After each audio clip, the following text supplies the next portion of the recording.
Thank you for the invitation. Okay, so it's an honor to speak in this conference in memory of Jean-Pierre and Nassim. Both of them have been long-time friends of mine. And also, I'm very happy today that it's in celebration of your birthday. Okay, I envy you. I mean, you are still very young. Okay. Okay, so let me start with some notation. So I'll start with the definition of this formal principle, which used to be studied very much in the 60s and 70s, but then have been forgotten for a while. So probably many young people haven't heard of this. So let me start with the definition, some notation. So in this talk, X and the X tilde is a complex manifold. And I'm considering C tilde. These are compact complex submanifold.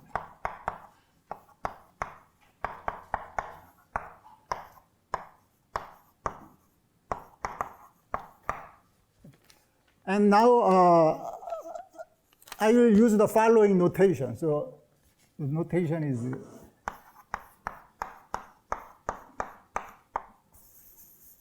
C.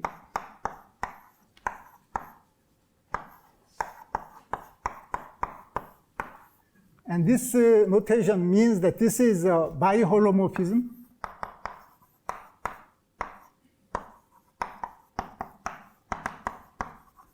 of germs.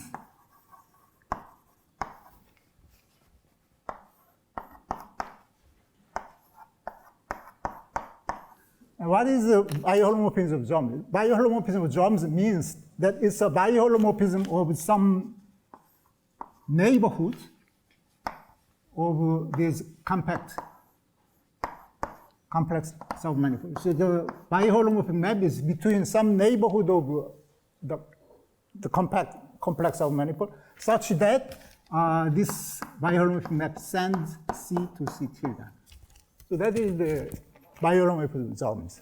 So in picture, it's like you have, here you have X, here you have X tilde, and then you have complex submanifold C tilde, and the biholomorphism of germs means that you have some neighborhood U and some neighborhood U tilde. And the map, biholomorphic map, is defined on this neighborhood. So that's the concept of biholomorphism of germs. Now this is a very natural concept, but rather difficult to study. How to test this when you are given two submanifolds? How to test? They have isomorphic germs is a difficult, not easy problem. Now, then people consider the following algebraic approximation. So let I be the ideal, the IC be the ideal sheaf of the submanifold. Then the else infinitesimal neighborhood of C in X is the following object. So this is a term I like to define here, the else infinitesimal neighborhood. So here L is a positive integer. Some positive integer. So else infinitesimal neighborhood C is in notation. I write it this way. And this is a complex space C with a structure sheaf.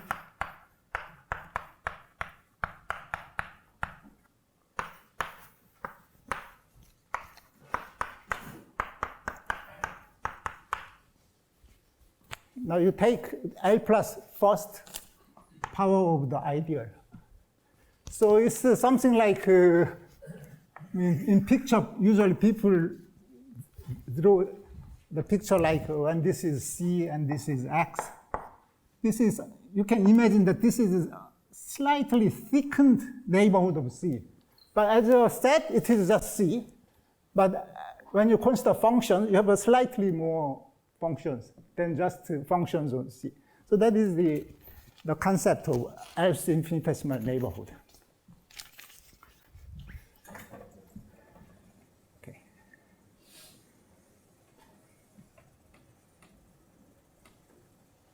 And then there's a notion of, so this is sort of some algebraic version of neighborhood. And then there's a notion of formal isomorphism.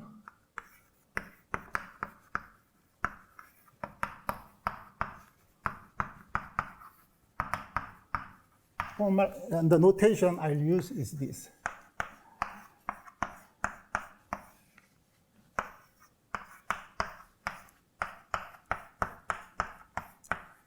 This is a collection. It's a collection of isomorphism of complex spaces from the else infinitesimal neighborhood of C to else infinitesimal neighborhood of C tilde for all positive integers. So it's a collection of isomorphism of, so this is biholomorphisms of complex spaces, such that they commute in the sense that this collection are compatible for different values of L. And this is naturally inside this slightly thicker neighborhood.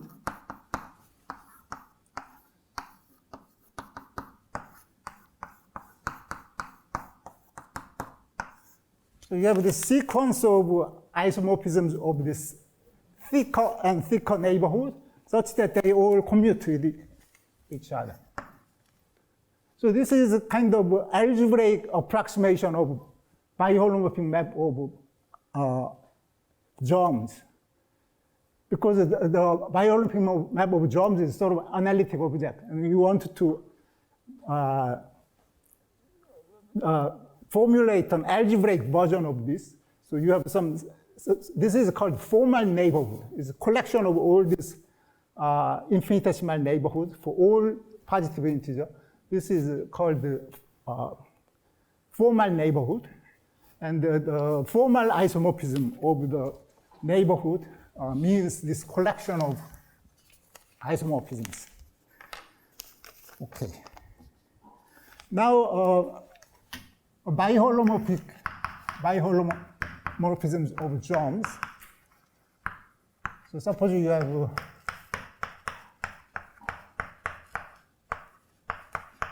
biholomorphisms of germs of these two compact complex of manifolds, then this induces a formal isomorphism.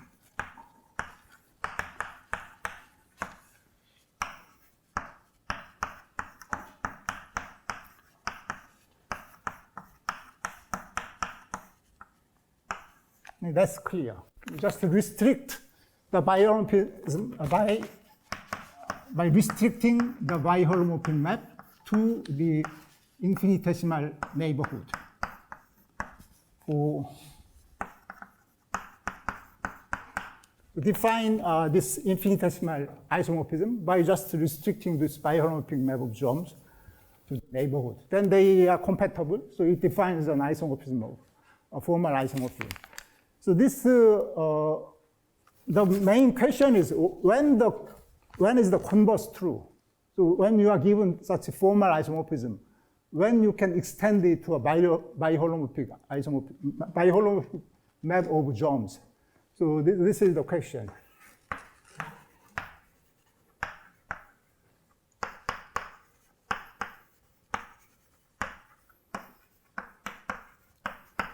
So that was the question people were interested in.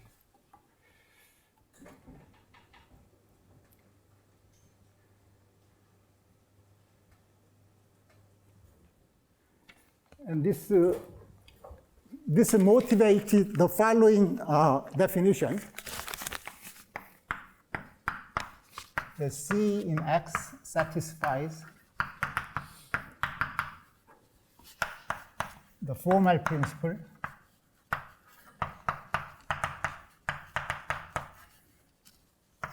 if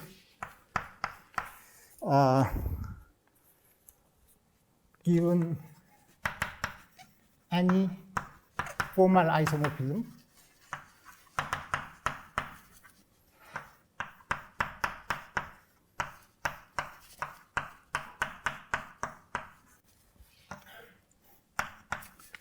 and so this is a collection of isomorphisms, and any L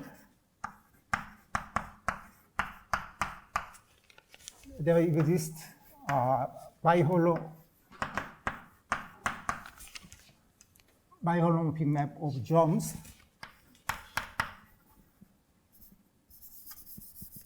So say phi L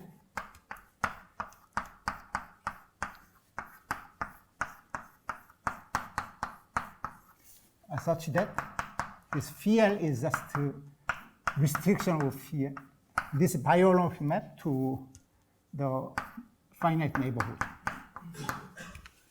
If this, so it's kind of, you can approximate, given any formal isomorphism, you can approximate to any given order by actual biholomorphic map. That is the concept. So if this can be done, then we say that it satisfies formal principle. And another concept is that this satisfies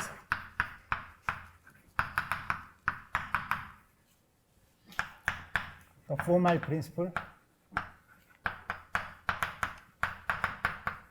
with convergence. So this is, it's a stronger notion if given any such a formal isomorphism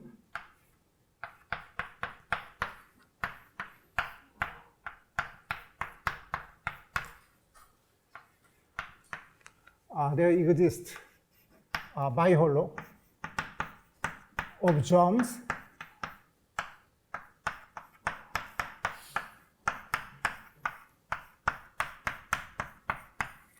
such that, so this is a collection of, such that phi L is just restriction of phi to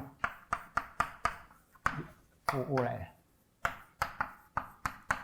In other words, given any formal isomorphism, it actually converges. Then we say that it satisfies the formal principle of the convergence. It's much stronger than just formal principle. So now to simplify notation, I write this as FP, formal principle, and this as formal principle with convergence, FPC. So that's the notation I will use. Okay.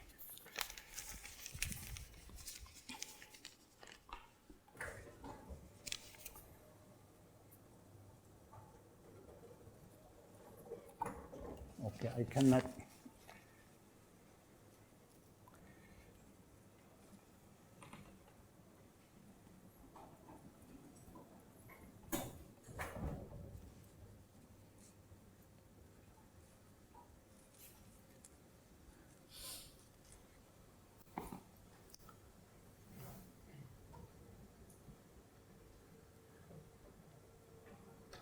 Okay, now, so let me give you some examples.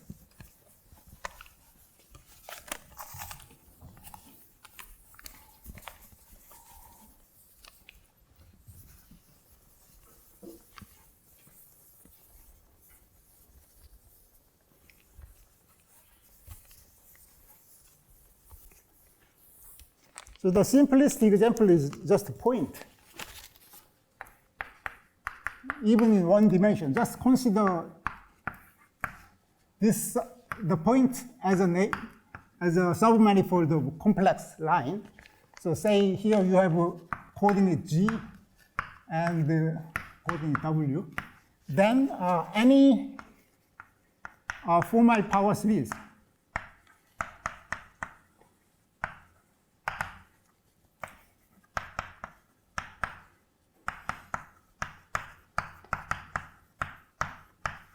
and so on. Any formal power series is a formal isomorphism.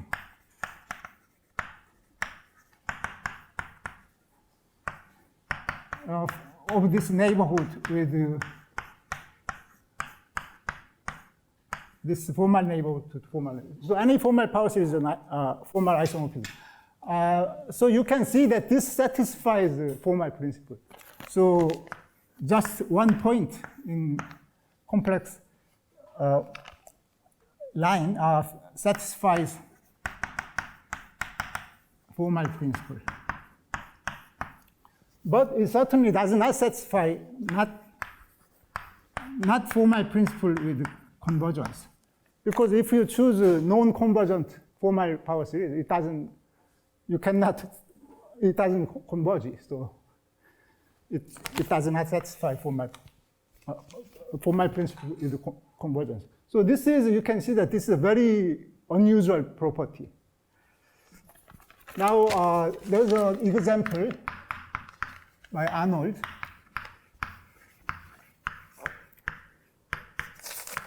(1976), okay. And such that there exists an elliptic curve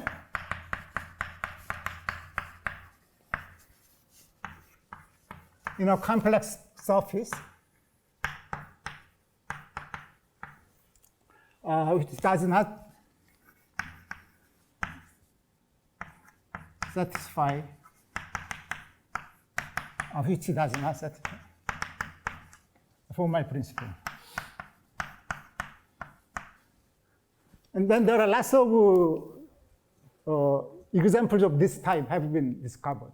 And the expert in this field is Lauren here. So if you have any question, you can ask him. This kind of example, elliptic curve or its higher dimensional version and so on. There are all kinds of very subtle phenomena. And it's still being, many new examples are discovered recently also. So these are the situations. So this shows that formal principle is a non-trivial property. And it's a very subtle problem. And then, so for me, I will not discuss this type of examples. And my main interest is, so from now on, we'll only consider smooth rational curve when C is just P1. Smooth rational curve.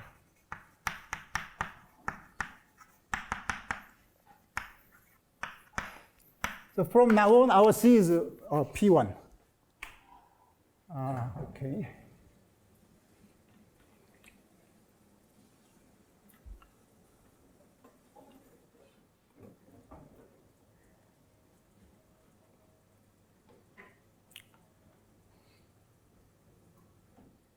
And on P1, this problem, there have been several results on this problem.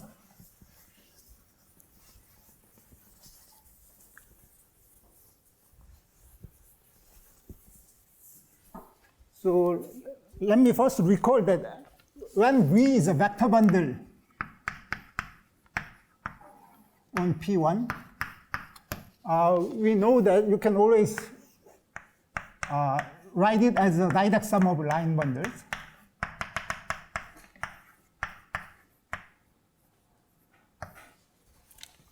With some integers. Now I will say that V is trivial if these are all 0. And this V is negative vector bundle if they are all negative.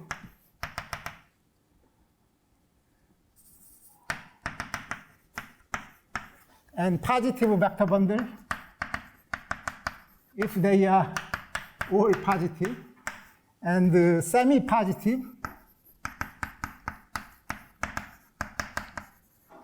if they are all semi-positive. So that's the notion of positivity of vector bundle on P1. Okay.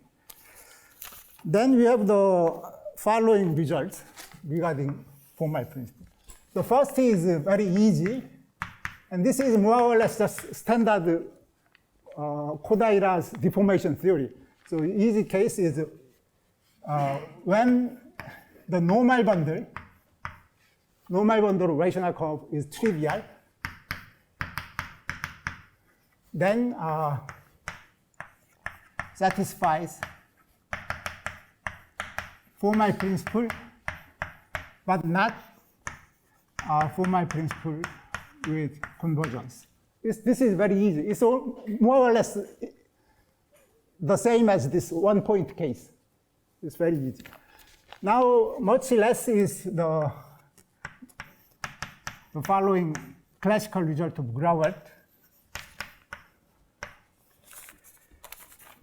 6.2.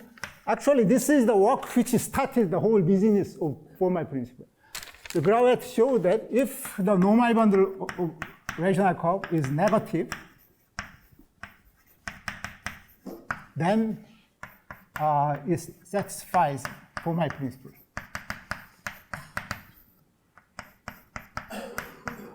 But you can also easily see that this does not satisfy formal principle with convergence. So in the trivial normal bundle or negative normal bundle, you do not expect convergence. Precisely the same reason as here in the one-point case. Now, more subtle case is the following. So this is Grauert, Commish, Shaw, and Grauert. And at the same year, but with a different method, Hirschowitz.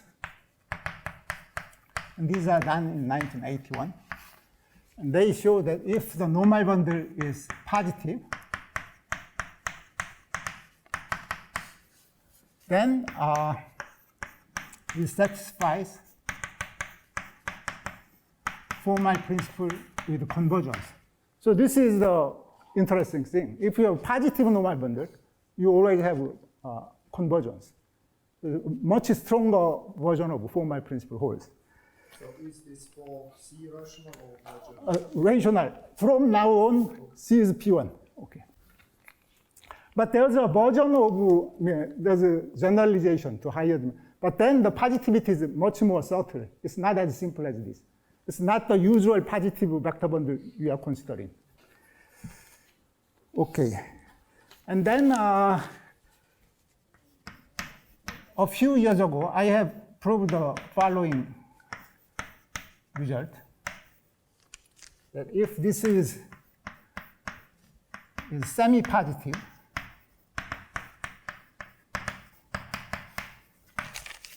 then some deformation of C, some deformation of this rational curve inside the complex manifold satisfies formal principle. This is so even in the semi-positive case, you have a formal principle, but you have to allow some deformation. So that's the technical assumption. Now, this result has some more satisfactory corollary. So let me see, what does it say?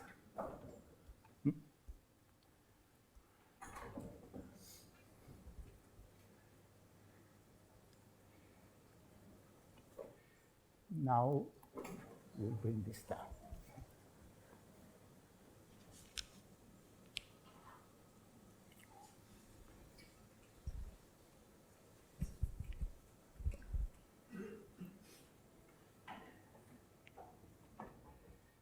Oh. This has more, this result itself is looks somewhat technical because it only gives some deformation, but now it has a more explicit corollary of the following form.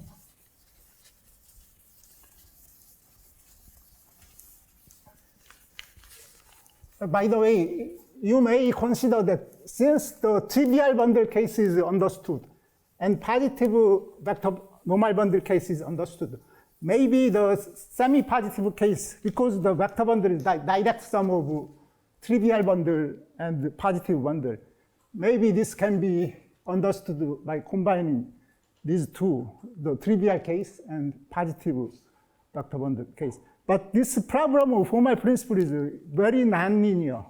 So you cannot, when the vector bundle splits into direct sum, and you understand each case, it doesn't give understanding when you combine them. It's a very nonlinear problem. So the method of proof is also very different from the positive case. And this, we have the following corollary.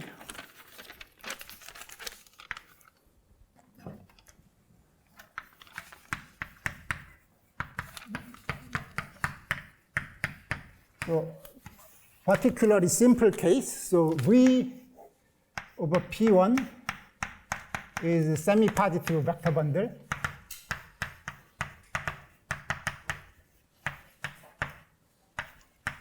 On P1, and the C in V is the zero section.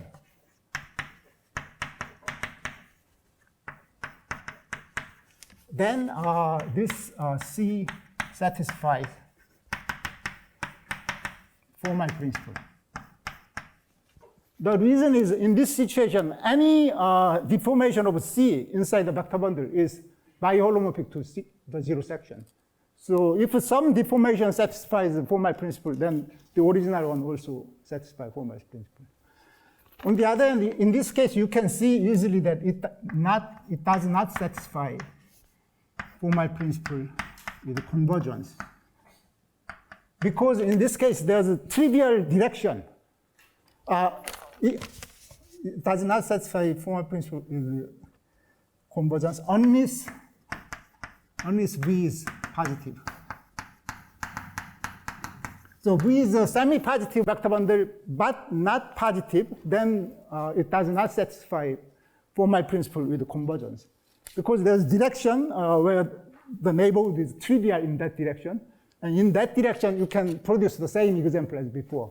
But if the formal isomorphism in that direction cannot converge in general. So it does not satisfy formal principle with convergence. So when you have this some non-positive direction, then the convergence fails. That is the corollary. Now this result, as I say, has needed this somewhat technical assumption. So the still remaining open question is whether when you have the normal bundle semi-positive,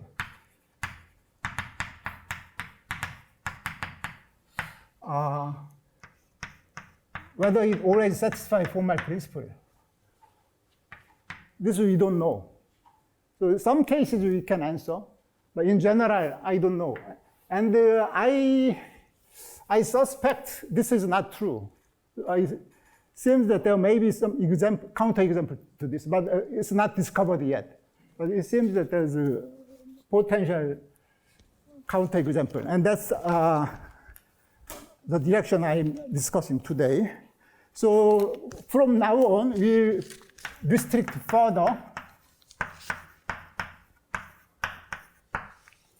So we consider rational curves in threefold, very simple situation, where the normal bundle is just O1 plus O. This is the simplest semi-positive vector bundle, which is not positive. So I am considering the simplest situation. So this is semi-positive, not positive. So let's look at the simplest case. Whether in this case, at least we can answer the problem, the question. Even in this case, the question, problem is very subtle.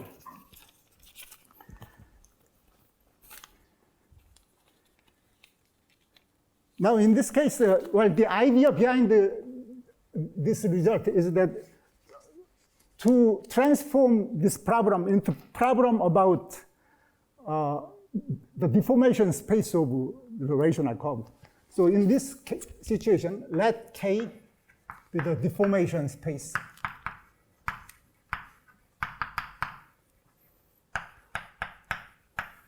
of C in X.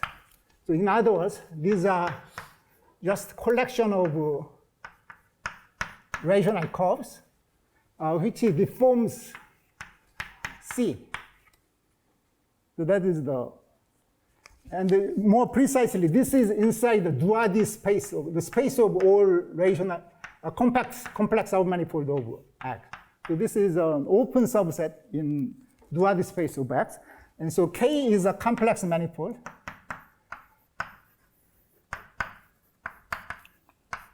of dimension 3.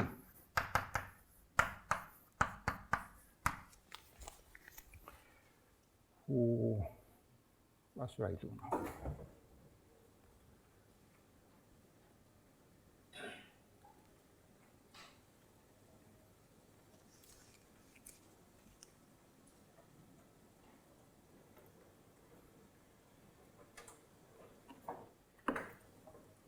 Any question?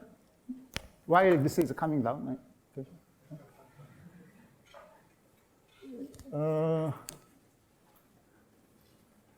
So we are considering this, and then by the classical deformation theory of Kodaira, deformation of submanifold in a complex manifold, compact complex submanifold, we have the local structure of this K can be described as follows: that the tangent space of this deformation space at the curve CT is actually canonically isomorphic to the sections of the normal bundle of the CT in X. And by our assumption, this normal bundle is isomorphic to O1 plus O. So this subspace has a distinguished subspace corresponding to the sections of O1. So this is independent. This subspace is independent of isomorphism, independent of the choice of this isomorphism, because this is the positive part of the semi-positive vector bundle. So this means that, so let's call this dCT. So this gives a holomorphic distribution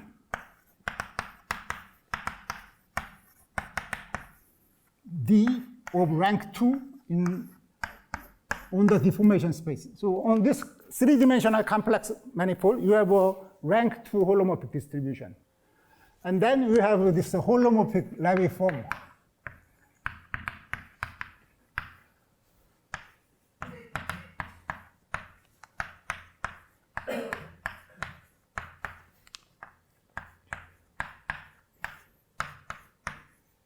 So you have a holomorphic Levy form, and this is just antisymmetric form on the fibers of this rank 2 distribution. And so it's of course defined by just taking Lie bracket of local sections. And then here's the result I like to report. So this is it's a work in progress, essentially. It says that if, well, the first case is easy. If this Levy form is 0, so meaning that it is integrable. So it's a foliation. Then this satisfies formal principle, but not formal principle with convergence. On the other hand, if this Levy form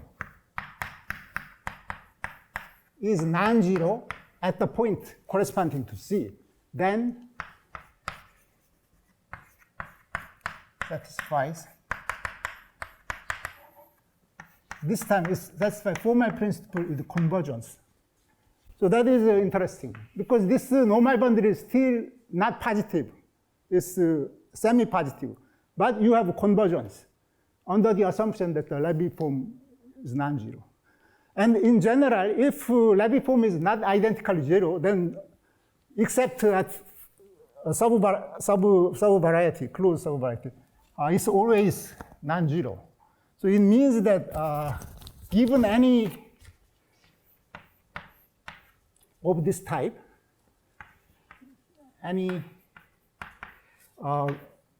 rational form with the Levy form not identically zero, then some deformation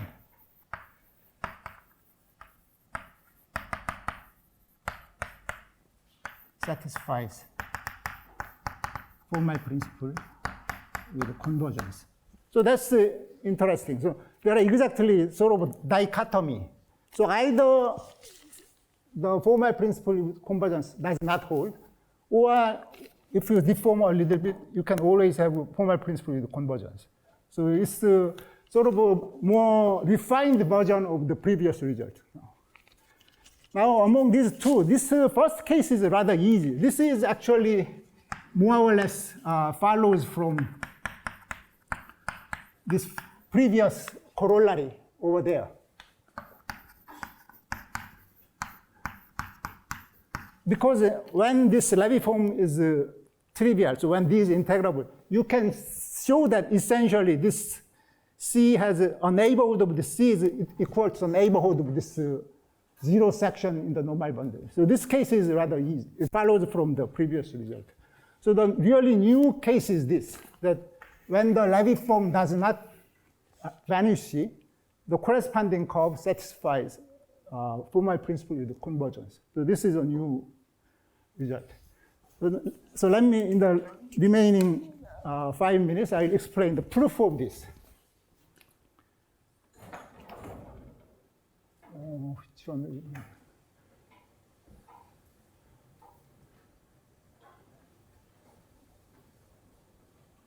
Oh, wait a minute. This is unfair. I have to.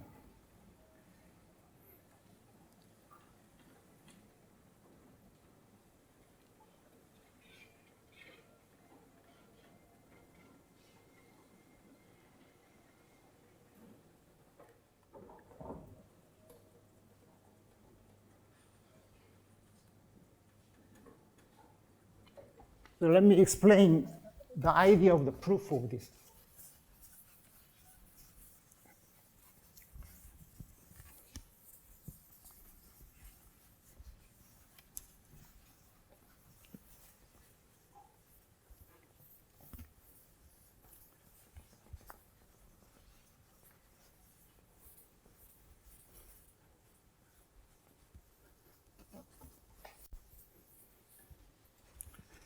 So let's look at this distribution on K.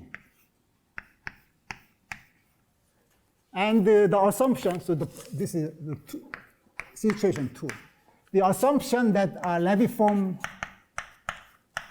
non-zero implies that D is context structure. It's holomorphic context structure in a neighborhood of this point. So you have this deformation space has a natural context structure. And then we consider the projective bundle of this over K. So this is a P1 bundle over three-dimensional contact manifold. And you can easily see that there's a natural holomorphic map to X such that this is a universal family of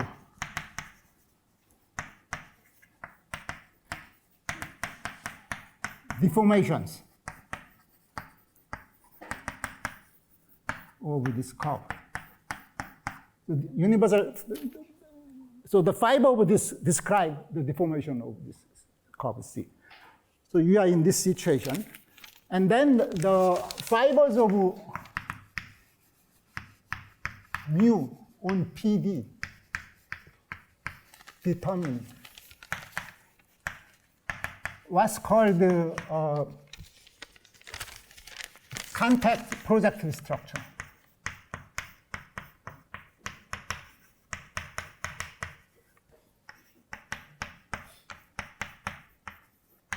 On K. So K is not just a contact manifold, but it is equipped with some special structure, and it's kind of, so I'll write it as F. There's some extra structure, so I don't have time to describe this explicitly. But essentially, it is such a foliation that when you restrict to the fiber, it give O minus 1 bundle. So that is the structure. Now you have this following theorem, a very old theorem of S.S. Chun.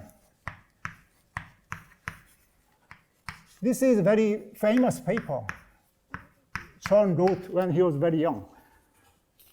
And this says that this contact projective structure on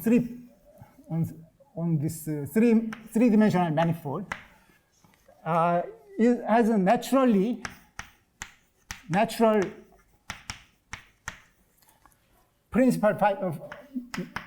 fiber bundle P on M with an affine connection, with a natural affine connection.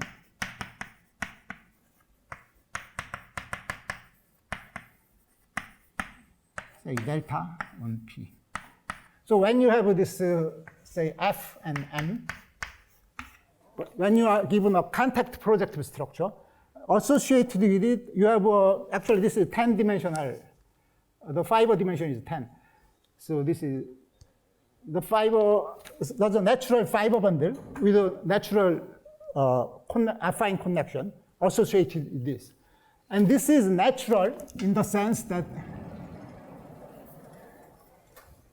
So this is a work of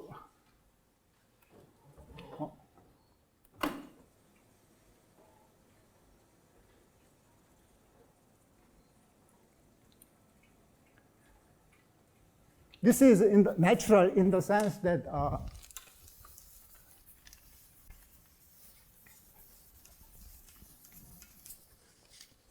if you have biholomorphism of germs of such structures, M, F, as biholomorphic. Now this is germ of a point. Then this implies that this affine connection, germ of this affine connection is also isomorphic, and vice versa. It's natural in this sense, and it's natural that any formal isomorphism is equivalent to the formal isomorphism of such connection on a fiber bundle. So this is a part of the work on the equivalence problem of third order ODE, because such a contact projective structure on three-dimensional manifold corresponds to equivalence class of third order ODE.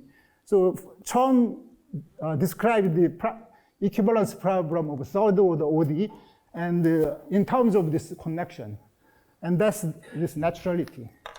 And then so the problem is essentially reduced to whether given a formal isomorphism of connections can be always converge to biholomorphic isomorphism or connections. And this is a problem I have been wondering. Then I discovered that I already studied this result a long time ago when I was in graduate student. I have completely forgotten. And this is a theorem of amazingly Kobayashi and Nomizu.